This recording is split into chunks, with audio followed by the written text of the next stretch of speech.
2 days ago, I received a message from a relative of a prominent political prisoner in Iran who I'll avoid naming to protect them from retaliation by the Islamic Republic authorities. It reads, "I ask the United Nations not to be indifferent to the crimes against humanity inside Iran because they're killing our children. Protesting is the right of every nation, but the Islamic Republic kills protesters with war bullets. Ask the United Nations not to remain silent because the lives of our political prisoners are in danger and many have lost their health or died under torture." I've been working in the Iran human rights advocacy space for 14 years now. Never during that time have I witnessed such widespread and committed opposition to the Islamic Republic regime as there is in Iran today. While Iran has become accustomed to mass protests nearly once every decade, neither the student protests of 1999 nor the Green Movement of 2009 or even the more recent November 2019 protests compare in fervor or magnitude to the current protests, in which, for the first time since the inception of the theocracy in 1979, people are not only openly opposing 83-year-old Supreme Leader Ali Khamenei, which they'd started to do in 2017, but are actively fighting back to defend themselves against the security forces and tearing down billboards and burning pictures of the founder of the Islamic Republic, Ayatollah Khomeini. As always, due to the lack of transparency, the number of protesters killed, including women and children, are likely to be much higher than reports suggest. They've been killed with batons to the head and bullets to the neck, even as they ran for their lives. But the most unprecedented part of these protests is that they have been female-led. The murder in custody of the 22-year-old Kurdish Iranian woman, Mahsa Jina Amini, arrested for inappropriate hijab, was the powder keg moment that ignited this most recent uprising. Women have taken to the streets and are not only removing and waving their headscarves, but setting them ablaze and cutting their hair in protest. Despite knowing that they will be arrested and sent to psychological re-education centers, beaten, raped, and even killed, young schoolgirls are removing their mandatory head coverings and chanting, "We don't want an Islamic Republic." The movement's slogan, "Woman, Life, Freedom," is a declaration of opposition to a regime which has built itself on being anti-woman, pro-martyrdom, and repressive. To be clear, this uprising is not just about draconian dress codes. However, the compulsory hijab has become the most visible symbol of the subjugation of Iranian women. Now, Iranian men and women stand shoulder to shoulder against the Islamic Republic's gender apartheid regime that has maintained its power not only through the segregation and oppression of women in Iran, but denial of all Iranians from freedom of expression, association, and assembly, as well as fair trials and due process. Make no mistake about it. The Islamic Republic is a totalitarian system that uses forced confessions and torture against its own citizens to stifle all dissent. According to the World Economic Forum's 2022 Global Gender Gap Report, Iran ranks 143rd of 146 countries. The Islamic Republic exemplifies why countries with the most discriminatory laws and attitudes towards women tend to also experience the greatest turmoil, which in turn compromises international peace and security. This brings us to the first myth, which has sadly been perpetuated not only by representatives of the regime in Iran, but also by global pundits. And that's the myth that compulsory hijab is a cultural issue that we shouldn't interfere with. But you don't need to subjugate people into observing cultural norms, where schoolgirls are defying a lifetime of indoctrination by rising up in classrooms, and people are taking to the streets in their tens of thousands to protest something, despite the risk of death at the hands of the authorities. You can safely assume that's not part of their culture.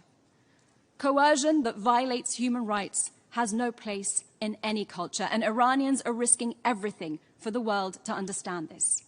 Another myth is that this regime is reformable. However, the 43-year case study of the Islamic Republic has proven otherwise. The supreme leader has, during this time, consolidated all levers of coercive state power, and Iranians and the world have repeatedly been hoodwinked to think that presidential elections, which have never been free or fair, would make a difference for them. But elections in Iran are theater. The rise to the presidency of Ebrahim Raisi, who has been a pillar of the oppressive state, implicated in crimes against humanity, and whose leadership harkens back to 1980s Iran, is proof enough that a culture of impunity reigns supreme in Iran, and the theocracy is impervious to reform. I firmly believe the future of Iran can only be written by its own people on its own streets. But no country can go it alone in its pursuit of freedom and self-determination. This body has an important role to play in assisting nations in crisis. Because the Islamic Republic isn't just a threat to its own people, its human rights abuses have become one of its primary exports. The catalogue of abuses by the regime in Iran and around the world is well documented. Throughout its history, the Islamic Republic regime has taken foreign hostages to use as political bargaining chips, and it's intimidated, abducted, and assassinated dozens of dissidents beyond its borders, including recent attempts on the lives of prominent writers and activists just miles away from where we're currently gathered.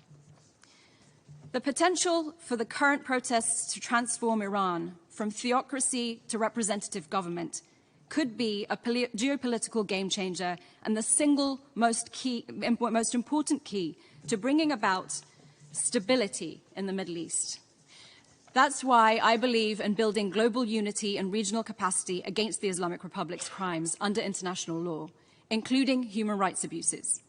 That's what the Iranian people want from us, and to stop turning a blind eye to their suffering in order to fulfill our own political objectives. For decades, we've only responded to the symptoms of the Islamic Republic's hostile activities, with a focus on countering Iran's nuclear ambitions and regional aggression. But in order to address the cause, we must commit ourselves to intelligently supporting the Iranian people's democratic aspirations. What does that look like? We must stand united in fighting corruption and promoting respect for human rights. And the current crisis in Iran calls for us to urgently support the establishment of an international, independent investigative mechanism on the human rights abuses in Iran, because there are no avenues for justice domestically in the country. At a time when the Islamic Republic's state security forces are once again using disproportionate violence on protesters, it's crucial that we document these human rights violations and atrocity crimes and have mechanisms in place to hold those responsible accountable. It's only with this level of international coordination and support for accountability and justice for the Iranian people that we can address the Islamic Republic itself as the cause of our nuclear and geopolitical concerns. But one thing is clear. Human rights abuses at this scale are a symptom of a deep political malaise and a government considered illegitimate by its own people. Human rights are intricately bound with respect for the rule of law, and there can be no good governance in the long run without the rule of law. Good and law-abiding governance not only make for better regional neighbors, but also cooperative members of the international community. An Iran that is more respectful of and representative of its citizens will help this august body achieve its central mission, the maintenance of international peace and security. While the Islamic Republic doesn't represent Iran's 2,500 years of rich history and culture, I'll leave you with something that does. A poem, Bani Adam, by the 13th century Persian poet Sa'di, which is also inscribed on the United Nations building entrance. Human beings are a member of a whole, in creation of one essence and soul. If one member is afflicted with pain, other members uneasy remain. If you have no sympathy for human pain, the name of human you cannot retain. The international community should want what the courageous demonstrators in Iran want. It's time for us to stop abetting the Islamic Republic of Iran and start supporting the freedom-loving people of Iran. Thank you. Thank you, Nazanin.